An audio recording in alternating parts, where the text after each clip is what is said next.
Boiler cover from British Gas, sponsors of Property on 4. This is Matthew and Philippa. And this is their 2-year-old daughter, Sophie. A happily married couple in love. The only thing is, they live 108 miles apart.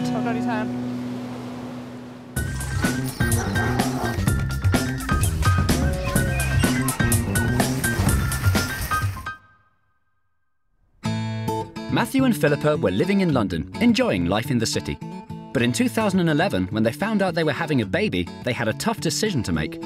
As soon as I found out that I was pregnant, I was like, I can't do this in London. I need my family around me. The obvious choice was to move back to their hometown of Bournemouth. But there was one big problem. My job is always going to be in London. I work in film marketing. That's where the film industry is in this country.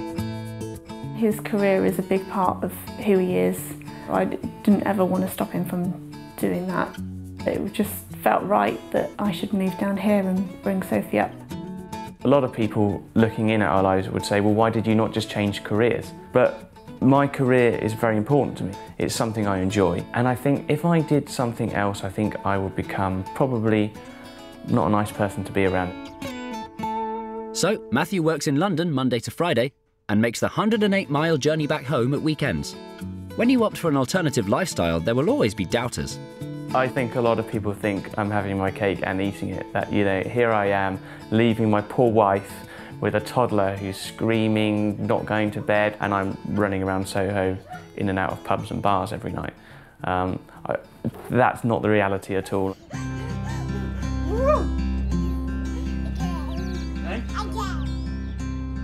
I'm missing out on an awful lot of Sophie growing up. I don't get to take Sophie to school. I don't get to read her a bedtime story. So yes, there are downsides to this lifestyle. Owning a house, I think, makes you feel grown up. This marks the beginning of our family life together at this house. It was really exciting when we bought this house because it was going to be our family home. What we liked about this house is it was in a tiny little close, had a nice little garden. It just felt very safe. It just felt very us. The things that we needed to change was, number one, I needed a workspace. I'm also an author and a writer, so I needed my own space. We were very specific on wanting books around us. We needed to build bookshelves.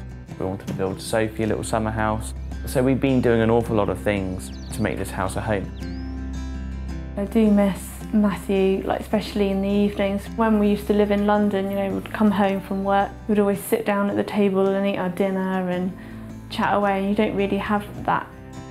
Friday is a really nice evening in this house because it's the one evening that Philippa and I spend some time together. You learn to value that in a way. When I get home here on a Friday night, it's almost like I'm pulling into the filling station. I'm about to recharge. It's probably my favourite night of the week. At the weekend, Matthew and I will quite often head down to the beach and have a walk along the beach. And then we'll quite often have friends round for dinner on a Saturday night. My flat in London is very comfortable. It's not my home. So I guess there's a big difference there because this is my home. Says something about me. This house means a lot to me. It's our family home, where memories are made, where Sophie's going to grow up. It's just nice to sort of cut out the outside world and come in here. I think you look at an awful lot of places and I think you don't buy the house chooses you. I think it chooses its next tenants, and I think that was us.